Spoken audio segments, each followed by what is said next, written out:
What's up, losers? I am Luke, and this is Luke Loses.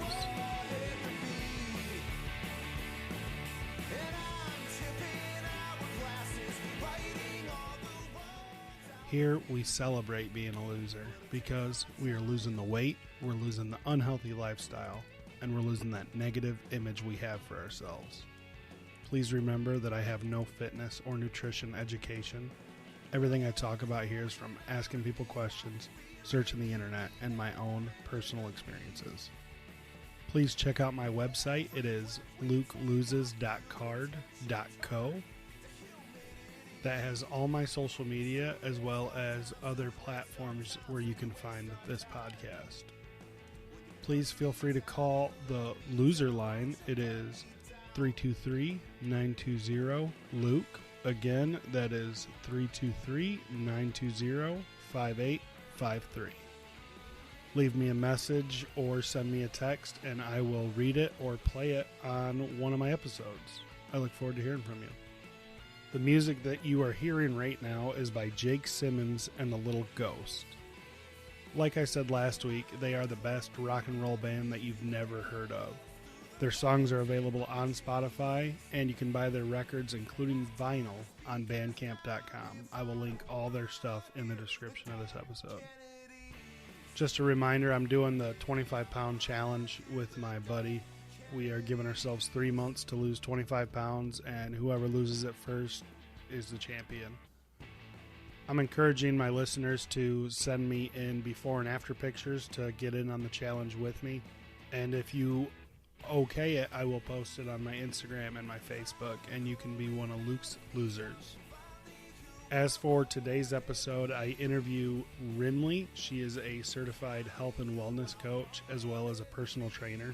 She does work with women only. I'm just going to jump right into it, and I hope you enjoy it. Now I'm growing out of me. I'm growing out of me. I'm growing out.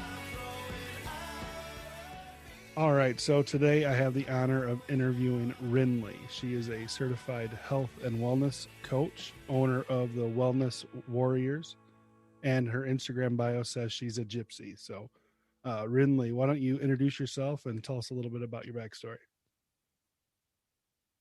Well, you got that I'm a gypsy, so I think that's about it. No. So, as you said, I am a health and wellness coach. I'm also a certified personal trainer. I went through my own fitness journey about maybe 8 years ago where I lost 85 pounds and was able to keep that off. And I teach sustainable weight loss. That's what I do. I teach people how to get healthy, and that through getting healthy, you will lose weight typically, unless you have some sort of medical condition. And yeah, so I teach health first and the weight loss will happen. Like you said, the sustainable weight loss. Like me, I can lose the weight, but it's keeping it off that's difficult for me. That's my issue for the most part. Like I tell people, it sounds crazy, but losing weight's easy. It's, eat less, move more, keeping it off, man. I get to where I'm happy, and then I'm like, you know what? Let's go eat a pizza, and then that turns into let's go eat a pizza again tomorrow and the next day, and it's just Totally. That's where most people fall into, the diet culture. Because if you are cutting out things like carbs, then it makes it really difficult to, after you have lost the weight, to keep sustaining that, because you would have to sustain the lifestyle in which you use to lose the weight. So yeah, the idea is definitely to lose the weight using a lifestyle that works well for you. Definitely. That's where I'm at now. I'll talk about a little bit more later, but you sent me a little info packet on, for me, what you'd normally send to your clients. And I really enjoyed that, but I'm going to save that for later. What got you into fitness and wellness? Like what made you decide to go that route? I was overweight my whole life. So my entire childhood, I was overweight. High school, I was overweight. I got into cheerleading and wanted to lose weight. So, I fell into the whole like eating only salads thing as a high school girl. I was only eating salads for a while. And so I, lost 20 to 30 pounds and then would start to eat bread again and just gained all of it back plus some. So I yo-yo dieted maybe 4 times, where I started at, let's say, 170, got down to 150, got back up to 180, got down to 160. And so it just yo-yoed and made me heavier and heavier every time I dieted. So what got me into it then was I just wanted to lose weight and keep it off. I just wanted to actually be healthy. I started researching and learned about, that most people die from heart disease. I learned where that comes from and decided I don't want to be inside of that statistic. So I kept learning, and next thing I knew, I had lost 85 pounds. And to be honest, I would not even be able to gain it back even if I tried. Let me give you a for instance. I ate 32. I'm not proud of this.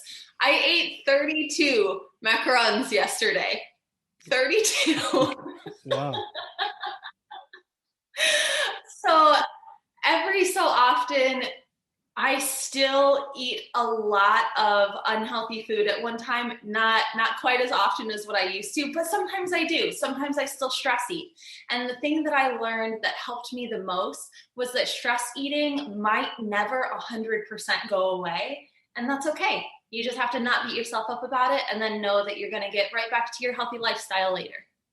So that's the same thing with me. Before, when I tried losing the weight over the years, if I messed up one time, game over. It was a waste.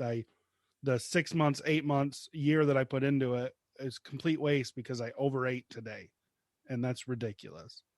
So I mess up quite often where I'm like, oh, well, I kind of want a Pepsi and I'll drink a Pepsi. Or for instance, last week or the week before, I binged. I broke down. I overate a lot. And I was disappointed, but there's nothing I can do right now about what I already did. So keep moving forward. It was one slip up. I talk about the program that I'm in, the 12-step program for overeating.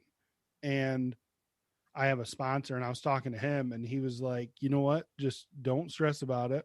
See how you do tomorrow and the next day. If you eat bad for the next 2 days, then we can talk about it and we can figure it out. But it was one time and we can move past it. So that's awesome. And I love to eat. So when you say that you're able to drop the weight and, still enjoy what you enjoy, that's always great to hear. Because when people think of a diet or a lifestyle change, it's, oh, I'm never going to be able to eat a cheeseburger again. Right. Far from it. And that's so wrong. I'd be so upset if I could never, well, I don't eat meat actually. Well, I don't eat red meat, but if I could never eat cake again, like absolutely not. That's just not what it looks like. And the diet culture is lying to all of us about what health actually is, which is so discouraging, I think, to many, especially when you're overweight and trying to, get healthy, and you look at people who you think are healthy and you say to yourself, wait, I have to eat like that in order to look like that. I'm uninterested in doing that. There are many types of disordered eating. And I think that people don't really think about it, because if you have a really strict regimen where you feel bad for eating a piece of cake, that is an eating disorder. So it's just one of those things that people don't really think about. Oftentimes, fitness professionals can also have eating disorders or disordered ways of thinking, thinking that if I eat pizza, then I'm no longer a fitness professional because I'm now eating unhealthy foods or whatnot. And honestly, it's just not the case. And I feel bad for people to think it is the case. I used to think it was the case. What I like about you, on your Instagram, I'm always watching your stories and I'm always, checking you out. One thing I feel with a lot of the people in the fitness world, they're trying to sell people lies, like that you have to do this and I can help you lose all this weight immediately. And like you said, you're doing the salad diet or, keto or whatever. And a lot of those work. And what I did before, my diets, they work, but as for keeping it, we talked about, it's a lot easier. I say a healthy relationship with food. If you can build a healthy relationship with your food, you can go so much further than, all right, well, I'm going to eat right for the next 6 months, 8 months and lose this 20 pounds. Well, you're not really changing anything except for what you're doing right now. That's why I really enjoy watching your stuff, because I feel a lot of the things you're saying is just, real, and it's going to help so many people from their struggles with everyday things. Yeah, I totally agree. So even though you look very fit, and I always see your stories and everything about going to the gym, or I worked out today, there was one, that you were dying to go to the gym and you couldn't, and you didn't want to work out at home, but you could, but you wanted to go to the gym. What are some of the struggles that you deal with, even being, a coach? So the biggest thing that I have actually struggled with is being bulimic. So I was bulimic for the last 3 years up until this past December, and it's, the end of February now, so almost 3 months now, I have not thrown up, which has been great. Yeah, that's awesome. Congratulations on kicking that. Thank you so much. I'm hoping I've kicked it. Yeah. When you binge eat and then you're like, okay, I need to stop. And let's say you go a month without doing it and you're like, look at me go. It's actually working. I'm actually doing it. And then a month later, you're like, ah, shit, I binge ate again. Yep. Okay. So I'm hoping that I can stay strong enough to maintain what I'm doing. Definitely. So a little bit of backstory on that, though, and this is going to fall into diet culture, a diet culture story. I decided to do a bikini competition about 5 years into my fitness life. So I had already had a lot of knowledge about nutrition, about fitness, about what health actually is, about what healthy looks like, things like that. So I had found myself a coach that aligned with everything that I believed, and we decided that I would be doing a 27-week prep. I needed to lose approximately 27 pounds, so I wanted to do it slowly, so a pound a week. So I was at a 500 calorie deficit then, which my 500 calorie deficit was only 1900 calories at the time. So it wasn't anything even dramatically low. It was just 500 calories lower than what my body's used to eating. So I started losing a pound a week, and then about 12 weeks in, we added some cardio so that I would continue to make sure that I lost and didn't plateau. So I was in my prep for, 17 weeks. I was in my prep for 17 weeks. I had lost my menstrual cycle because I was that lean. I felt so terrible. I was so angry. I would walk around the grocery store with headphones in so that I didn't have to interact with people. I wouldn't even be listening to anything. But if somebody at the grocery store asked me if I needed help finding something, it would take literally everything inside of me to not lose my shit on them. So I just didn't socialize, and I just was angry. Okay, so after I had decided to discontinue my prep, I did not do the competition. I did stop 10 weeks prior. After that, I had a dress that I needed to fit into that I had bought for my competition body. So I had to stay as lean as what I was in order to fit into my bridesmaid's dress for my friend's wedding. And this is where the bulimia came in. So I needed to eat. I was starving because I literally was starving myself for 17 weeks. Again, I was eating right around between 1,700 and 1,900 calories during the duration of it. But it's not the amount of calories you're eating. it's the amount of calories your body is used to eating in comparison to the amount of calories that you are now currently eating. So I was starving myself, right? And so after I stopped my prep, I had to continue to starve myself because I had to fit into this dress and couldn't gain any weight. So I started binge eating and throwing up. Day one, the moment that I decided I would stop, I went to Costco and got a Costco pizza and their ice cream sundae thing. Oh, it was so good. When I got into my car, I smashed. and then I went to the grocery store and I got a whole cake. And for instance, let's say it was a whole cake, 2 boxes of cereal, and a whole family size Chips Ahoy chocolate chip cookies. Okay, I ate all of it. So then I threw it up because I was so full that I couldn't even lift my arm. I was so full. So I threw it up and then was still starving. So ate more that day and threw it up. And then the next day it continued because I wanted to feel full, but putting calories into your body, a massive amount of calories all at once, doesn't make you feel full. It would be putting myself in a calorie surplus over time would help me come back to my normal state, not be hangry all the time again and all of that. So anyway, so yeah, this kept going. And to be honest, it's crazy because I'm a really strong person as far as once I make a decision, I can make a decision and that's that.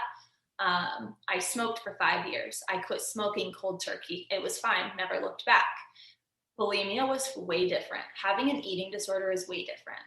So over time, I realized that I needed to figure out how to get this under control. So I planned when I would binge eat and throw up.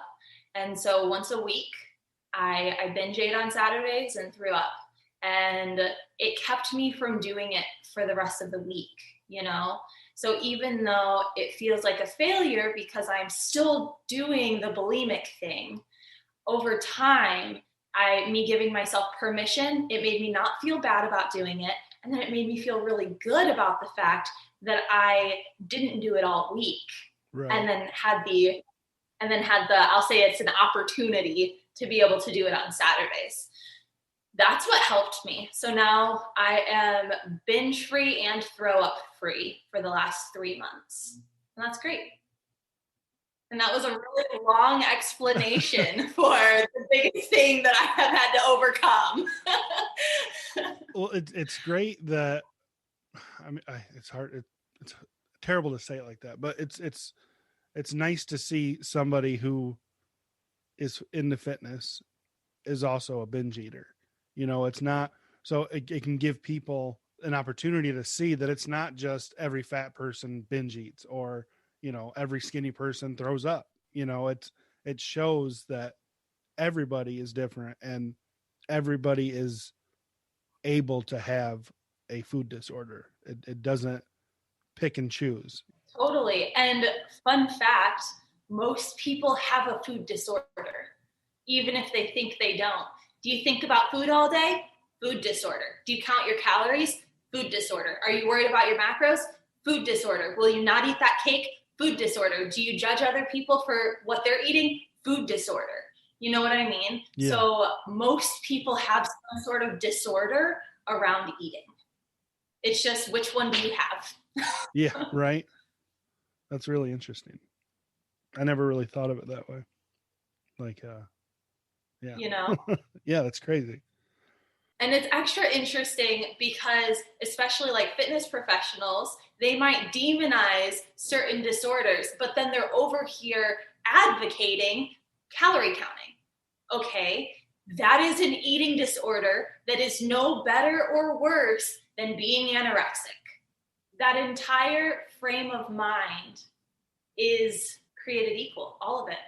Yeah. And it's just interesting to me. Definitely. So you sent me a program that you developed for your weight loss and your fitness clients. I checked it out. I really enjoyed looking through it.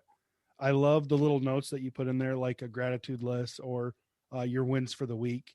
I just wanted to point out that I think it's great, and I have learned a lot about portions. And the thing that I like the most is your slogan, ditch the diet.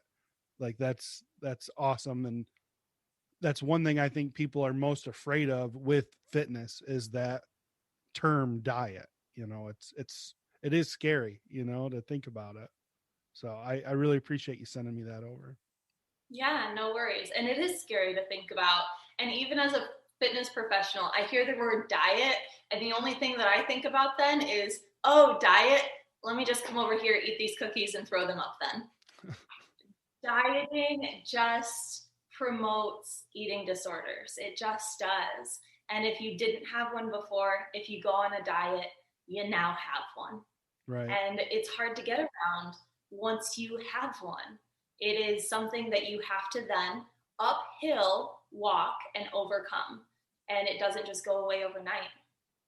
So in the programs I looked at, I see most of them, if not all of them, were set up for like 6 weeks. Why do you choose 6 weeks? What does that benefit? Yeah, totally. So 6 weeks at a time is one of my philosophies. So normally people will see and feel change between 2 and 4 weeks, mostly feel it. They might see change around 4 weeks, kind of depending on the person, but probably not depending on what you're doing, but they'll feel a change. And then after 6 weeks, they might start to see a change. And at this point, it's like, okay, you're done, quote unquote. So now you get to start something new that is another 6 weeks. So 6 weeks just feels like a bite-sized amount of time that says, yeah, I can do that for 6 weeks. But then you do the next 6 weeks. But it feels separate from the previous 6 weeks. So instead of saying, I'm going to commit to something for 12 weeks, you'll say, okay, I'm going to commit to something for 6 weeks. Let's see how it goes. I did it. I was able to do 6 weeks. This is amazing. I'm building self-efficacy. Now I can do another 6 weeks and feel this amazing too. And this isn't quite as hard as what I thought it was going to be because I'm not having to diet. That's awesome. I like it. For me, committing to 6 weeks is so much easier than committing to the 12 weeks or whatever the case may be. Because, like you said, testing the waters, like I may not like it and I don't want to pick a plan that I'm going to have to work with for, X amount of months or whatever. So if I can do the 6 weeks, I can do it again. That's awesome. I like that. On the 6 weeks, I seen you were doing a story where you were creating a 6 weeks to healthier habits. Yes. Is that going to be available to everybody or just your clients? And what is it? Great question. So it's available to everybody. I do work with women. So just so we're aware of that, the company is called Wellness Warrior Woman because I work with women solely. Now, if a man were to get onto my website and I'll say purchase, it's free, so it's $0. But if they were to purchase the 6 weeks to healthier habits, my system's not going to say, no, you can't do that. But you won't be invited into the Facebook group. That's all. Right. The 6 weeks to healthier habits is basically a booklet that will walk you through how to create change. So it'll walk you through how to create change with your nutrition and how to create a new frame of mind around your nutrition. And then it'll help with your fitness, like the idea of movement, how should you be moving, when, all of that. And then it gives you a little calendar where you can put down what your goals are so that you can make them bite-sized. And again, it's 6 weeks. So you're committing to yourself 1 week at a time with what your goal is for that week. And the idea with this booklet is so that you build self-efficacy. Because the more that we can prove to ourselves, see, told you could do it, the more we'll be able to continue to grow in that positive manner. But what I see often is people will try and take on a huge goal. And honestly, I think that most people are doing it just to self-sabotage, just to say, see, I told you couldn't do it. So the idea then is to make you believe that you can do things. And it doesn't even necessarily have to be hard things. You want to pick something and do it, let's say, for a week or even a few days, just so that you can say, see, you got this. You can totally do this. And then that'll lead into creating a healthy lifestyle, which is really cool. Yeah. So I say often, the small changes lead to big changes.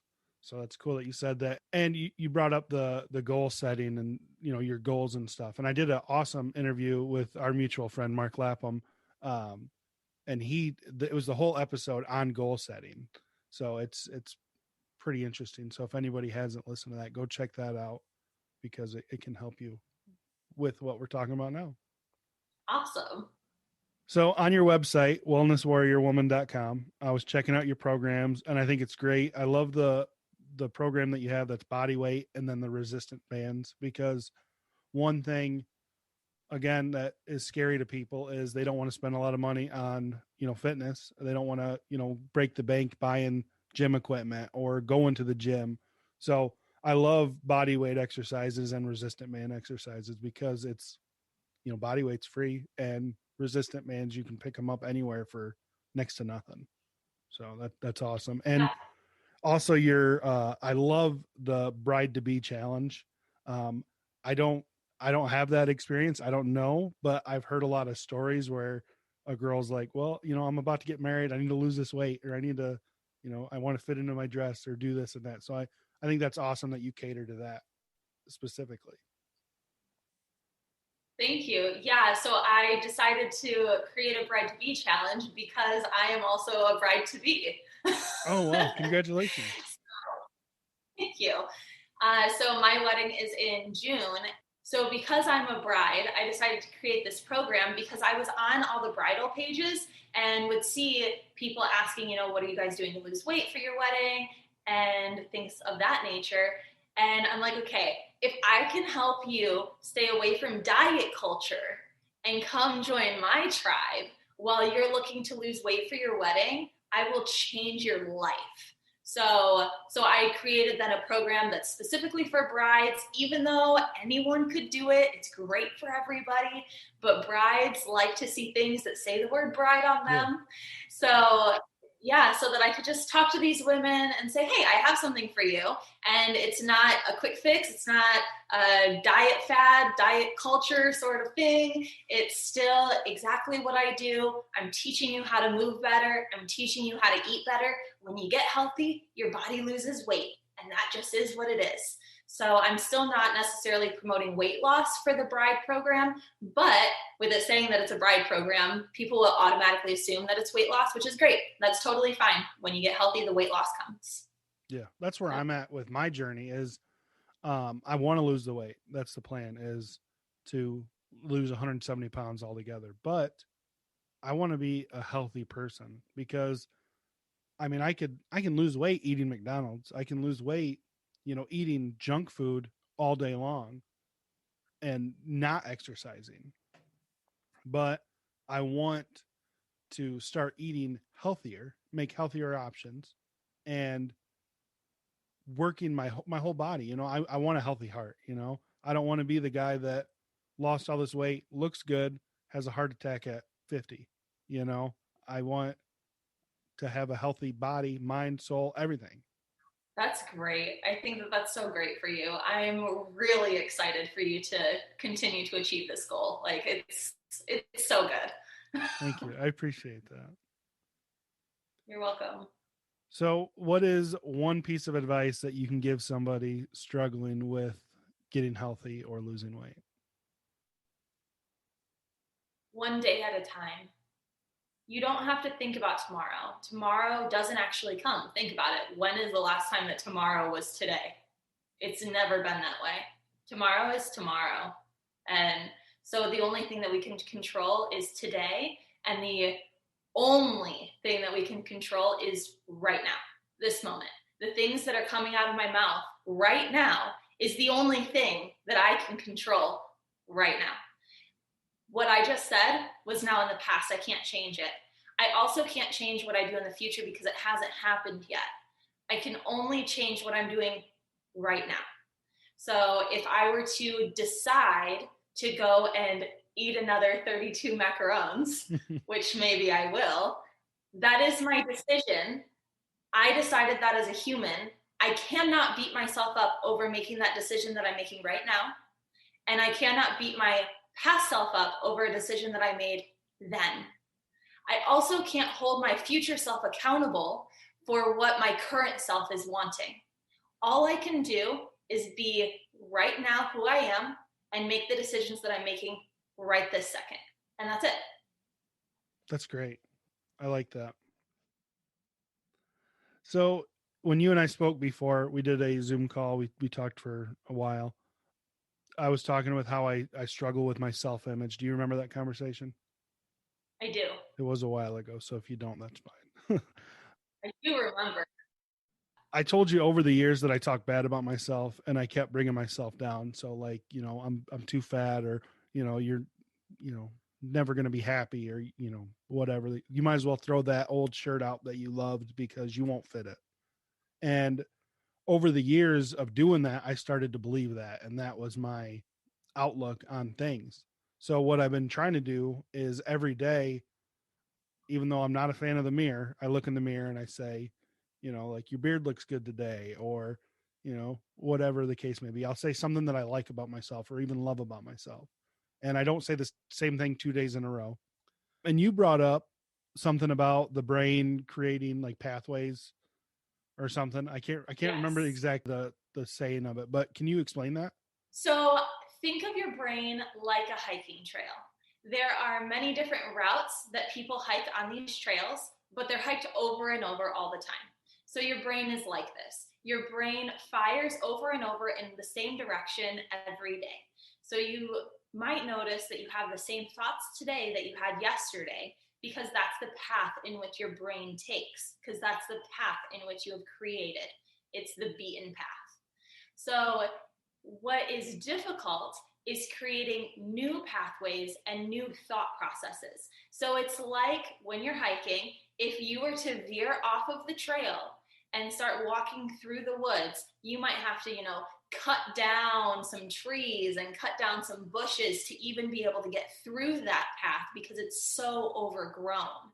So the work and the labor that you would have to put into doing that and creating that new path is literally what you have to do when you're creating a new pathway in your brain. So if you have looked at your body every day for the last, let's say, 30 years and said to yourself, man, I hate my body, I look fat, I look disgusting, I'm worth nothing.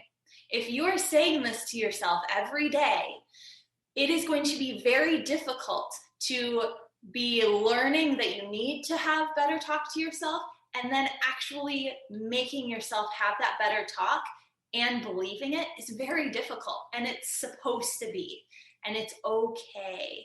But know that as you're creating that new dialogue for yourself, you are literally chopping down a new trail, and then you'll notice that when you don't walk down your old trail, it starts to overgrow.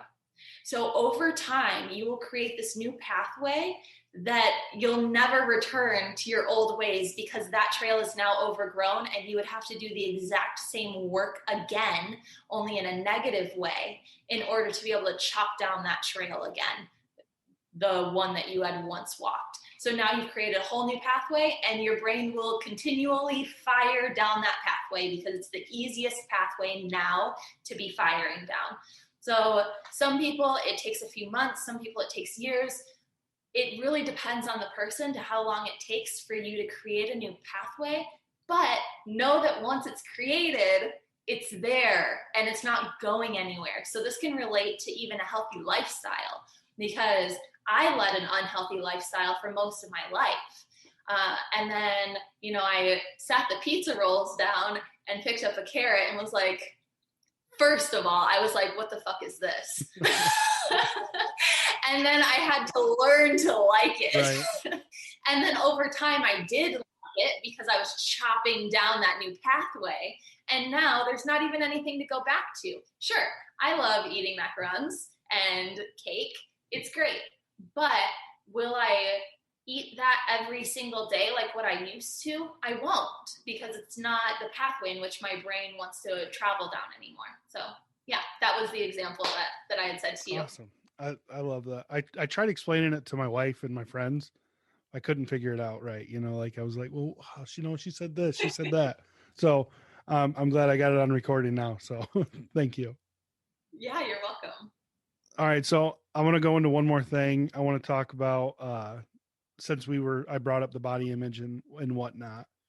For me, I've explained when I go to the gym, it's intimidating.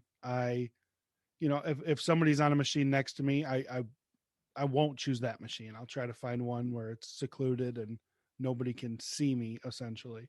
And if I were to come into a gym and I see you, you're very beautiful, very fit, I would be super intimidated to work out next to you. That's just going through my mind. Like, what is she thinking? She doesn't want this fat slob working out next to her, breathing heavy or sweating or whatever. Now, I want to know what goes through your mind when you see somebody who's not fit or not healthy walk in and maybe get on a machine next to you or work out near you. Yeah, great question.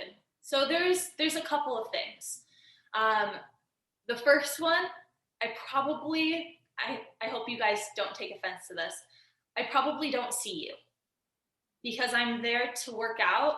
Sometimes I don't want to be there. Sometimes I really want to be there. And I'm in my head and in my own space. So I don't see the people around me when I'm at the gym oftentimes. But if I happen to, which definitely it happens, obviously, like I do look up sometimes, my thought process would never go to health because I never assume that somebody's unhealthy just because they're overweight. But then also, I like high five people in my head. Oh, I have definitely walked up to bigger women on the treadmill and been like, girl, you're getting it. Like, this is like, great job. Primarily because I was the big girl at one point. I know what it's like. Like, she's having to bust her butt, or he, whoever I'm interacting with, is having to bust their butt far harder than what I'm having to do. So 100%, like, hats off to people who are on a weight loss journey, because that is the hardest journey that I've ever taken. And I bet it's the hardest journey that anybody has ever taken if you've gone on a weight loss journey. Another thing to consider, a lot of us at the gym used to be overweight. Right. Like, we all like to look around and be like, man, I want to look like that. She or he is so lucky that they look like that. Yeah, but we had to start somewhere. Aside from the lifelong athletes who, were athletes in high school and then kept up their physique, like, we all have to start somewhere. And we're not going to judge other people's starting points. We might high five you, but we're not going to judge you. And if somebody does judge you, they're actually judging themselves. They are uncomfortable with something about themselves and they're having to project it out onto you or somebody else. So even if somebody is thinking to themselves like, oh, I wouldn't want to work out next to this person, which they're probably not thinking that, but let's just say they are so self-tormented and they are not right with themselves enough that they have the audacity to judge somebody else for their body or things that they say or their hand gestures or whatever they think that they need to judge people for. So it has nothing to do with you and everything to do with them. Happy people don't spread hate. Hateful people do. So I don't know. It's just not anything that you should worry about because you're doing what's right for you and getting healthy. And you have a lot of people at the gym applauding you, more people than what you think. I like it. When you were talking about high fiving, there were a couple times that people did come up to me or give me a thumbs up or something. And I didn't associate it with that, but now I think that's what it was, like good job or proud of you kind of thing. I only bring that up because I want people to hear it, because I knew the answer was going to be positive. I assumed the answer was going to be positive. There are assholes out there, there's a bad apple in every bunch. There's people that are just negative or hateful, whatever the case may be. But for the most part, nobody cares. I've talked about it before on my podcast, where they're there for the same reason you are. They're just on a different part of that journey, maintaining, bulking, losing. It's, all to be a better you. And for the most part, people want you to be a better person. They're not going to talk bad about you just because you were, you're a fat guy or you're a fat girl or whatever. And like you said, most of them were there. A lot of the people were, they might not be morbidly obese. They might not be obese. They might just be overweight, but they had that struggle to get there. So I like it. Thanks for sharing that. Yeah, absolutely. So before we wrap it up, is there anything that you want to add? Anything that you want to throw in, talk about that we didn't bring up? So I want to tell you my favorite quote, and it's one that I think about probably daily. You're not who you think you are. You're not who other people think you are. You are who you think other people think you are. So this means, if you are walking down the street and let's say that your hair is colicky and messy. Cool. If somebody looks at you and looks at you for longer than, let's say, 2 seconds, so they're staring at you, right? You might think to yourself, geez, I know my hair looks bad. Stop staring at it. Okay, so that is you reflecting your self-image into somebody else's brain, assuming that they see the thing that you're being insecure about that day. They're definitely just checking out your cool shoes. Right. Yeah. So it's not like the things that we think that other people are thinking are our truth and not theirs. So if you ever need to figure out who you are as a person and where you are in your life, all you have to do is be walking down the street and ask yourself what it is that you think they're thinking of you, because that's what you think of yourself. So this can be traumatizing at times. It's like, shit, I really have that bad of a body image right now. I'm going to need to get right with myself. Or it can be really enlightening in the fact that it's like, oh man, like I'm assuming that this person thinks that I have this really bright light that is just like shining down on everybody. So that means that I think that I'm the light in the room, and that's a great place to be. So it's a tactic that I use to figure out where I'm at along my journey, because journeys are not linear. And I've been at better places than where I'm at now as far as like my body image or my self-image in general. So I can just, use that to be like, all right, as a gauge, where am I at? Where am I at right now? Yeah. So yeah, that's the thing that I have for you. That's definitely one of my problems. And I've talked about it before. If you might have spilled something on my shirt. So, this person thinks I'm a fat slob, not just a fat guy, because I'm, obviously dirty or whatever. I do that everywhere I go all day long, thinking, this person's thinking this person's saying that. And it even goes back to that gym question, like I go in there and don't look at me, don't notice me, because you're going to think this. And yeah, I really appreciate that answer, or that quote. All right. So Rynlee, thank you so much for coming on. I really had a good time.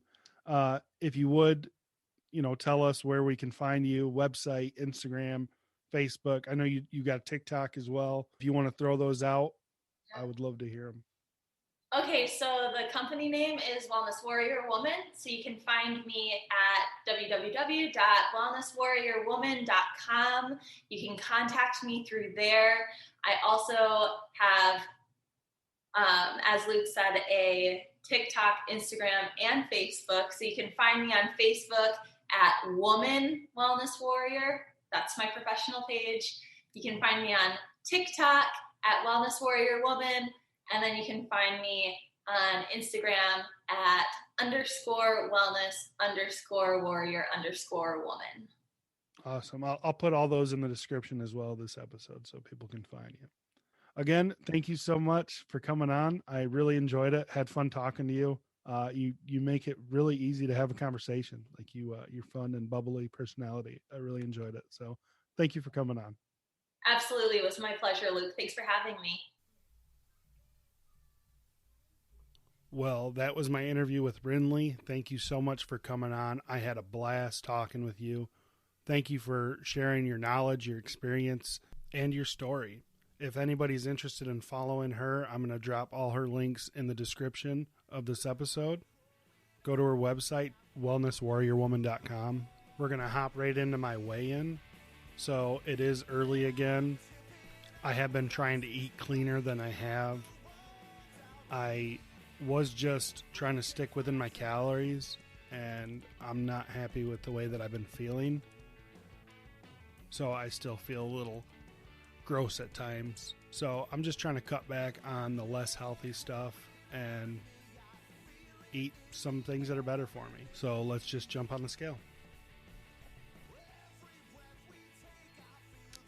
It says 360 pounds. So I am down a pound from last week. That's awesome. I'm heading in the right direction. A pound is a pound. So I will definitely take that. All right. Thanks, guys. If you enjoyed today's episode, please leave me a review. Leave me 5 stars on Apple Podcast or anywhere else that has the option to leave stars and reviews.